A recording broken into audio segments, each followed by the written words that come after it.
ሰላም ጤና ይስጥልኝ ተወደዳችሁ እንደምን አላችሁ ከአማራ ብሮድካስት ሴንተር ኤቢሲ ቴሌቪዥን የዕለቱን ፕሮግራማችን ይዘን ቀርበናል በበርካታ ጉዳዮች ላይ ከእናንተ ጋር ቆይታ የምናደርግበት ፕሮግራማችን ከዚህ ሰዓት ጀምሮ ወደ እናንተ መድረስ ይጀምራል እስኪ ፕሮግራማችንን ላይክ በማድረግ ጀምሩ ይሄን ፕሮግራም ላይክ አድርጉ ከዛ በኋላ ደግሞ ሰብስክራይብ ያላደረጋችሁ ለመጀመሪያ ጊዜ ወደ ኤቢሲ ቤተሰብ የመጣችሁ ካላችሁ እንደዚሁ እንኳን ደህና መጣችሁ ማለት እንፈልጋለን ኤቢሲ ቤተሰብ ስለሆናችሁ ደስ ይለናል ሰብስክራይብ አድርጉ ኤቢሲን ስትመለከቱ ቻናሎቻችን ቢዘጉባችሁ ደግሞ በስልክ ቁጥሮቻችን በየለቱ የኤቢሲን አዳዲስ ቻናሎች የምታገኙባቸውን ስልክ ቁጥር እናስታውሳችኋለን አይ ቲንክ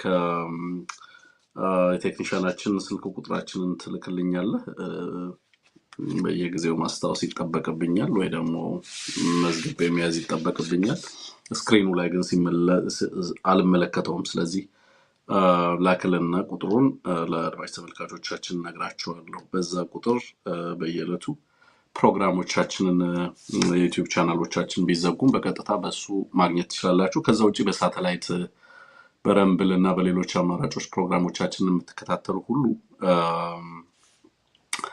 በተለይ ረምብሉን ሰብስክራይብ እንድታረጉና አበረታታለን ምክንያቱም አይ ቲንክ ወደዛ ማይግሬት ልናረግ እንችላለን ሙሉ ለሙሉ የዩቲዩብ ቻናሉ ላይ መስራት ማንችል ከሆነ ሌሎች ፕላትፎርሞች እንዳማራጭ መጠቀም አስፈላጊ ነው ብለን እናምናለን ግን በሳተላይት የሚከታተልን ሰው ያው በሳተላይት ያገኘናል ከሳተላይት ውጪ ያላችሁ ግን በተለይ በዩቲዩብ የምትመጡ ተመልካቾቻችን ብዙ ጊዜ ላታገኙን ትችላላችሁ ዩቲዩቦቹ ፕላትፎርሞቹ ብዙ ለኛ እንትን አይደሉም ምቹ አይደሉም ስለዚህ ላንገናኝ እንችላለን ማለት ነው ስለዚህ ስልክ ቁጥራችንን ብትይዙ እያንዳንዱ ፕሮግራማችን ሲሰራ በየትኛው ፕሮግራም ላይ በየትኛው ላይ እንደምንመጣ በየለቱ ለእናንተ ለመንገር አንቸገርም ማለት ነው ስለዚህ እሱን ብታደርጉ በአክብሮት ጠይቃለሁ ከዛ ውጪ እናንተ አካባቢ በየአካባቢያችሁ ላይ ምን አዳዲስ ነገሮች አሉ በኮሜንት ሴክሽን ላይ ጻፉልን ሰኔና ሰኞም እንግዲህ ነገ ነው ሰኔና ሰኞ የሚገጥመው ወል ምሁራንና ልሂቃን ምንም ሀገሪቱን እንደማያጋጥማት ወጥተው ማብራሪያ እንዲሰጡ ይጠበቃል እንደዛ እየተደረገ እንዳለ ሰምቻለሁ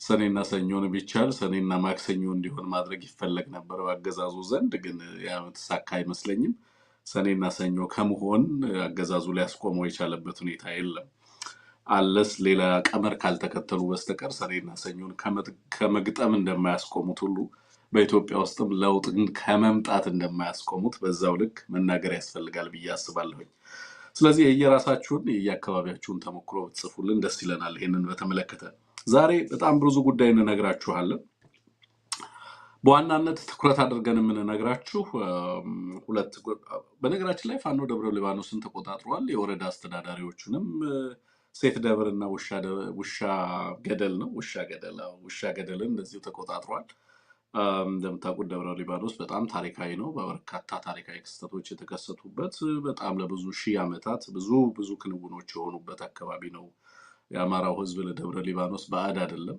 ኤክሰፕት በዚህ በኢህአዴግና በኦህዴድ ስርዓት ካልሆነ በስተቀር ማለት ነው አሁን ላይ እዛ አካባቢ ላይ አማራን ህዝብ ሲያሰቃይ ነበር የወረዳ አስተዳዳሪም ጭምር እንደዚሁ ወደ ፊቼ ሰላሌ መሸሹን ሰምተናል አጠቃላይ የኦህዴድ ካቢኔ ከአካባቢው ነቅሎ መሸሹን እየሰማን ያለ ነው በአዲስ አበባ 120 ኪሎ ሜትር ራዲየስ ውስጥ ማለት ነው በአዲስ አበባ ዙሪያ ነው እየተንቀሳቀሰ ያለው በስፋት ፋኖም የኦሮሞ ነጻነት ሰራዊትም አይ ቲንክ እነዚህ ነገሮች is no more surprise ለኛም ዜና መሆን እያበቁ ነው ያሉት አዲስ አበባ ውስጥ ፋኖ ገባ ሲባል ነገር ልንሰማ እንችላለን ማለቴ የተለመደ የሆነ ስለመጣ ማለቴ ነውና ለብዙዎቻችሁ እንደ ትልቅ ዜና እንደማይወሰድ አውቃለሁ ግን እነዚህ ታሪካዊ ቦታዎች ናቸው ቅዱስና ሃይማኖታዊ ስፍራዎችም ናቸው እነዚህን አካባቢዎች ፋኖ በቁጥጥር ስር ማስገባቱን ሰምተናል ከባድ ውጊያዎች ለሁለት ቀናት ያህል መደረጋቸውንም በአካባቢው ላይ ነው የሰማነው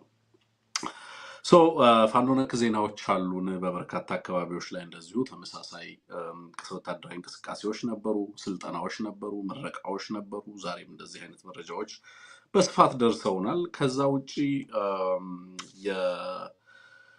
ናቢይ አህመድ በሸበሌ ሪዞርት ነበሩ ከትናንትና ጀምሮ ዛሬ ስብሰባው ተጠናቋል የክልል ፕሬዝዳንቶች ተገኝተዋል በዛ በሸበሌ ሪዞርት ላይ በነበረው ስብሰባ ክልሎች ሁሉም እንዲዘጋጁ ከደቡብ ክልል ውጪ ሁሉም ክልሎች ላይ የወታደራዊ ካውንስሉ ጉዳይ ከባድ ስጋትን መደቀኑን ነው የገነበገሙት ከዛ ውጪ ከምርጫው ጋር ተያይዞ እና በኢትዮጵያ ኦርቶዶክስ ተዋሕዶ ቤተክርስቲያን አማኞች ዘንድ የተፈጠረው ከፍተኛ ቁጣ የኢትዮጵያን ሕዝብ እያንቀሳቀሰ መሆኑን በከፍተኛ ስጋትነት ገምግመዋል።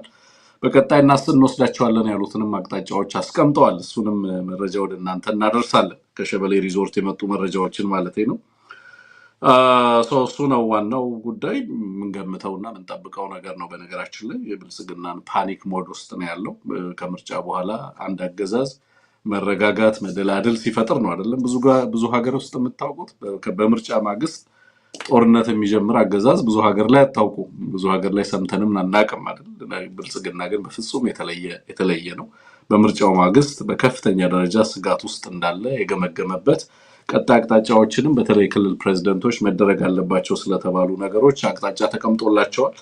እነሱን አቅጣጫዎች ነው የምንነግራችሁ። ብአዴን ሚሊሻን በተመለከተ አስደናቂ ነገር እየሰማን ያለ ነው። ዘመናዊ ትጥቅ እናስታጥቃለን እያለ ነው ያለው። በነገራችን ላይ ሚሊሻና ፓራሚሊተሪ ወይንም ፕሮገቨርንመንት ሚሊሻና ፓራሚሊተሪ ተብለው ይጠራሉ በሌሎች ሀገራት። እና ፓራሚሊተሪ ማለት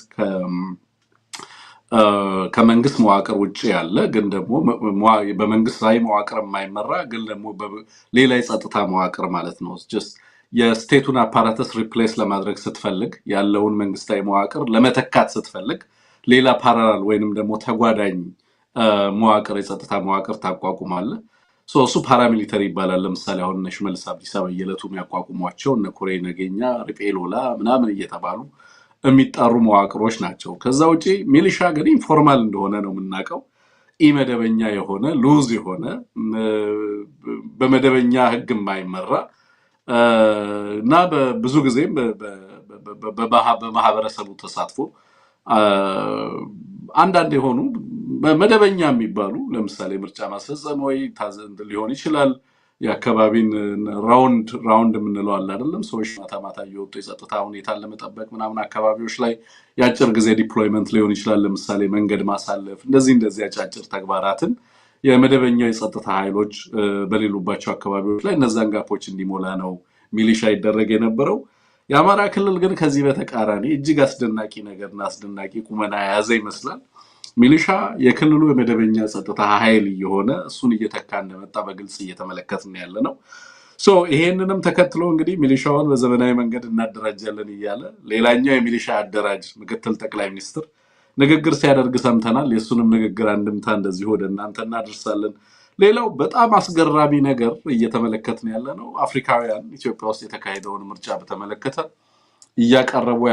እያቀረቡት ያሉት ፕሮግራም እኔ ለኢትዮጵያውያን ትልቅ ሌሰን ይሆነናል ብዬ ስላሰብኩኝ እያንዳንዱን እያመጣሁት ነው ያለው። ትላንትናም ኬንያ የነበረውን የስፓይስ ኤፍኤምን ፕሮግራም ይዘን መተናል። ዛሬም እንደዚሁ ሌሎች ፕሮግራሞችን ይዘን መተናልና እጅግ አስገራሚ ነገር ነው። ጎረቤት ሀገራት ላይ በምን ያህል ደረጃ እየተሳለቁብን እንደሆነ ኢትዮጵያውያን ላይ ጭምር ማለት ነው። በኢትዮጵያ ውስጥ በሚካሄደው የምርጫ አይነት ለእኛም ለሀገራችንም እና ለሕዝቦቻችንም ጭምር የኢትዮጵያን ቀደምት ታሪክነት በኮሎኒ አለመገዛት ያንንም ታሪክ እያነሱ ምን ያህል አሁን ኢትዮጵያ ያለችበት ሁኔታ እያነጻጸሩ ሲያወሩ ስትሰሙ በእውነት ኢትዮጵያ ያለችበት ሁኔታ ለማየትም ትልቅ ማሳያ አድርጌ ነው የምወስደውና በቀጥታ ሙሉ የሰሯቸውን ፕሮግራሞች ሁሉ ወደ እናንተ እናደርስ ነው የሚሆነው።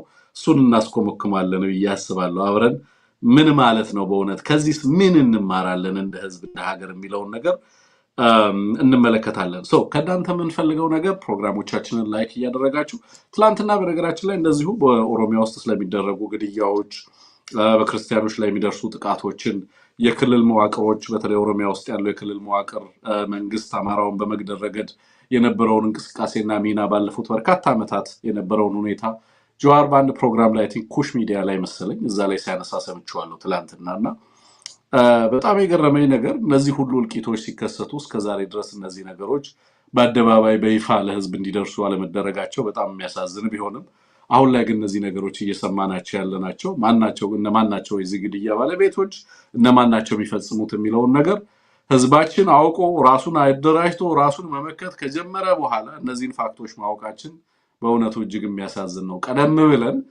ግድያዎች በሚካሄዱበት ጊዜ እንደዚህ አይነት ነገሮችን በማውገዝና በማጋለጥ በርካታ ጥፋቶችን ማስቀረት የምንችልበት እድል ነበር ብዬ ነው የማምነው።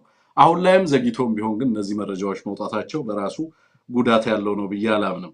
ከዛ ውጪ ትላንትና እንዴት ጻፈልኝ ጽሁፍ ነበር። ሰላም ትንግርቱ እንዴት ነህ? ኬንያን አስመልክተ ኢትዮጵያ ከኬንያ የተሻለ ተቋሞች የነበሯት እንደነበረች አድርገህ ስትናገር ሰማው።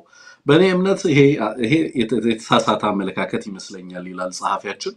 ኬንያዎች በቅኝ ግዛት በነበሩበት ወቅት ተቋሞች ነበሯቸው። ነገር ግን እነዚህ ተቋሞች ይመሯቸው የነበሩት እንግሊዞች ነበሩ። እንግሊዞች ለኬንያ አስበው ሳይሆን የየዕለት ስራቸውን ለመስራት ተቋሞች ያስፈልጓቸው ነበር። ሌላኛው ቅኝ ገዢዎች የተፈጥሮ ሀብት ለማጋበስም ሲሉ ለመዝረፍ ብቻ ሳይሆን ለመኖርም ነበር ወደ አፍሪካ የመጡት ነው የሚለው። ከዚህ ጋር ተያይዞ እንግዲህ በርካታ ተቋማትን ገንብተዋል። ኢንስቲትዩሽናል ሌጋሲዎቻቸውም ዛሬም እነዚህ ሀገራት ላይ ጠንካራ ተቋማትን ጥለው አልፈዋል የሚል ነው። ጨዋታውን የቀየረው የሁለተኛው ዓለም ጦርነትና የአውሮፓ የደረሰው ከፍተኛ ውድመት ነው ይላል። በአንድ ወቅት በንጉሱ ዘመን ባንክ ሲዋቀር የነበሩ ትልቅ ሰው ለአሜሪካ ድምፅ ሲናገሩ እንደሰማሁት ንጉሱ ከስደት በኋላ ወደ ኢትዮጵያ ሲመለሱ ኢትዮጵያ ውስጥ ዘመናዊ ባንክ ማቋቋም ሲሞክሩ የባንክ ባለሙያዎች ስላልነበሩ በእንግሊዝ ቀኝ ስር ከነበረችው ኬንያ ውስጥ ይኖሩ የነበሩ የህንድ ባንክ ባለሙያዎችን አስመጥተው ዘመናዊ የባንክ አሰራር እንዳዋቀሩ ሰምቻለሁ። በወቅቱ ኢትዮጵያ የራሷ ገንዘብ ስላልነበራት እንግሊዞች የሚያስተዳድሩት የኬንያን ሽልንግ ለተወሰነ ጊዜ በኢትዮጵያ ውስጥ ይጠቀሙ እንደነበርም ሰምቻለሁ። በሂደት ነው ኢትዮጵያ በሙያም እየተማሩ ሄዶች እና ህንዶችን የተኳቸው። ይህ ማለት ኬንያ ውስጥ ከእንግሊዞች ቀጥለው ህንዶች ከኬንያ ውስጥ የነበሩ ተቋሞችን እና በኬንያ ተቋሞች ውስጥ ይሰሩ እንደነበረ ያሳያል። ዘመናዊ አየር መንገድም ሲዋቀር በወቅቱ ኢትዮጵያውያን ባለሙያዎች ስላልነበሩ አሜሪካኖች እንዳዋቀሩትና በሂደትም ደግሞ ኢትዮጵያውያን ባለሙያዎች እየሰለጠኑ አሜሪካኖችን እንዲተኩ ስለመደረጉን አስታውሳለሁ። መከላከያ ሰራዊቱን በዘመናዊ መልክ ሲዋቀር የኢትዮጵያን ባለሙያዎች ስላልነበሩ የተለያዩ የአውሮፓ ሀገሮች አስታውሳለሁ፣ ኖርዌይ፣ ስዊድኖች ምናምኖችም ነበሩ። እነሱ በጊዜ ሂደት የኢትዮጵያን ተቋማት እንዲያዋቅሩ የተደረገበት ሁኔታ ነበር እና በእነዚህ በጎረቤት ሀገራት ምንም እንኳን የቅኝ ግዛት ሰለባ ቢሆኑም ተቋማት ነበራቸው እና የነዛ ተቋማት ሚና ነው ዛሬም በእነዚህ ሀገራት እና በኢትዮጵያ መካከል ያሉ ልዩነቶችን የፈጠረ የሚመስለኝ የሚል ሀሳብና አስተያየት አንድ ሰው ልኮልናል። ይህንን ለተመራማሪዎች ለአጥኚዎች እና እንደዚሁም ለማህበረሰብና ለፖሊሲ አናሊስቶች ይህንን ክርክር ተዋለሁ። ግን ስቲል አነጋጋሪ ነው በእውነት በዚህ ደረጃ እንዴት በሁለት ሀገር መካከል በኬንያ እና በኢትዮጵያውያን መካከል በዚህ ደረጃ በአንደኛው ሀገር የምርጫ በኋላ ላይ ምናልባት ልናነሳው እንችላለን። ኤኒዌይ እንደዚህ አይነት ሀሳብ አስተያየት ልኮልናል አንድ አድማጫችን። ስለ ሀሳብና አስተያየት ከልብ እናመሰግናለን። ሌሎቻችሁም የምትልኩልንን ሀሳብና አስተያየት እናነባለን። ስለምትልኩልን ሀሳብና አስተያየትም ከልብ ነው የምናመሰግነው። በነገራችን ላይ እናንተም እንድትሳተፉ ሀሳቦቻችሁን በተቋማት ውስጥ በሚዲያዎቹ እንድታሸራሽሩ ስለምንፈልግ ሁልጊዜም ሀሳቦቻችሁ ላይ አድማጭ ብቻ ሳይሆን በቀጥታ የፕሮግራሞቹ ባለቤትና ተሳታፊ እንድትሆኑ የምንጠይቅበት ምክንያት ትልቁ ምክንያት እሱ ነው። ኤኒዌይ ግን አነጋጋሪነቱ ቀጥሏል። በአፍሪካ ሀገራት የተሻሉ የዴሞክራሲ ስርዓቶችን እየገነቡ ያሉ ሀገራት ከኢትዮጵያ በምን ቢሻሉ ነው እንደዚህ አይነት ሁኔታዎች ውስጥ ኢትዮጵያ ልትገባ የቻለችው? እና አብይ አህመድ አይነት አገዛዝ ላይ ኢትዮጵያ እንዴት ወደቀች? ከምርጫው ይልቅ የአርሰናል ዋንጫ ማንሳት ለኢትዮጵያ እንዴት ፕራዮሪቲ ሊሆን ቻለ? ህዝቦቿስ እንዴት በዚህ ደረጃ የምርጫ ድምፆቻቸው ሲዘረፉ ዴሞክራሲያዊ መብቶቻቸው እንደዚሁ ሲገፈፉ በአደባባይ እንዴት በትዝብት ይመለከቷቸዋል? ተቋሞቿስ በምን አይነት ደረጃ ላይ ነው ያሉት? የፖለቲካ የዴሞክራሲ ተቋሞቿ የሚለውን በደንብ እንድንጠይቅ እድል የሚፈጥር ነው ብዬ አስባለሁ። ግን ለንግግር ያህል አትሊስት ዲስከሽንን ፕሮቮክ ለማድረግ ያህል እንዳነሳሁት ይህንን ሀሳብ ብትወስዱት እና በዛ ላይ እናንተን ብትወያዩበት በያላችሁበት አካባቢ ደስ ስለሚለንም ጭምር ነው ያነሳሁት። ለማንኛውም ቆይታችን ያማረ እንዲሆን ከልብ እመኛለሁ። ዛሬ ዕለተ እሑድ እናንተንም ከቻለን ስልኮቻችሁን ብናስተናግድ ደስ የሚለኝ ይመስለኛል። በእኔ በኩል ችግር የለብኝም። ሰዓታችንን አይተን እኔና እንሙት ጊዜ ከበቃን እናንተም ስልኮቻችሁን በቀጥታ ደውላችሁ ሀሳብ አስተያየት የምትሰጡባቸው ፕሮግራሞች እንዲሆኑ ለማድረግ እንሞክራለን። መልካም ቆይታ እንዲሆንላችሁ ከልብ እመኛለሁ። ወንድም አንሙት እንኳን ደህና መጣ። እንዴት አለ? አለሁኝ ደህና ነኝ። እንዴት አለ? እንኳን ደህና ቆየ። ተመልካቾችም ይህን ዝግጅት የምትከታተሉ እንዴት ናችሁ? እንደምናችሁ? ትናንት ካንተ ጋር ነበሩ፣ ዛሬ ተመልሻለሁኝ። አንድ ጉዳይ እንዴት ነን? ብዙ ርዕሰ ጉዳዮች እያስተዋወቅ ነበረ። ልክ ነው አንሙት፣ ተመልሰናል። እንግዲህ አዲስ የዩቲዩብ ቻናል እንደመሆኑ አድማጭ ተመልካቾቻችን ሰብስክራይብ አድርጉትና ቶሎ ቶሎ ስሜታችንን ቀንሰን እንግዲህ የዩቲዩብን ኮሚኒቲ ጋይድላይን ሁል ጊዜ ለመጠበቅ ጥረት እናደርጋለን። ቪዲዮዎችን አናሳይም፣ የምንፈልገውን አንናገርም፣ የህዝባችንን ጉዳት ተጎድተን አንገልጽም፣ አንሙት። ብዙ ህመም ችለን ነው ይህንን ፕሮግራም